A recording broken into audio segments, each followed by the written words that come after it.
Pitch Club is a fun, dynamic space, either online or in person, where you can learn some key skills to transfer into your future life. A format where students can develop their pitching skills through feedback with each other, with support and facilitation from a member of teaching staff. Instead of just getting feedback from the advisors who obviously experience, getting it from your peers and seeing what they can pick up on as well is quite helpful, and it's nice because then it shows that they're engaged as well, so then it's a little bit easier to talk to everyone and we're all in the same boat.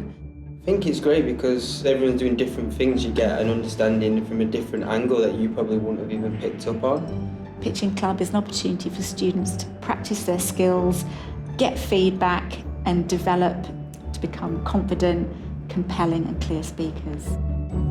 Seeing how I was when I started at just doing 60 seconds, being able to speak to a room of people for 5 minutes, that's a hell of a transformation. I mean, I think for me it seems a lot less daunting than just creating a 5-minute pitch right from the start, because obviously you start small, you start with 1 minute, then you move on to 2, and then after that you just start building up to 5 minutes. And then before you know it, you've got a 5-minute pitch. So we think pitching is critical because it's an employability skill, but it's also a networking skill, and good pitches come of good listening and a real attentiveness to what that brief is. It's a fun, dynamic way of teaching yourself how to pitch. We help, we guide, but it's teaching yourself ultimately.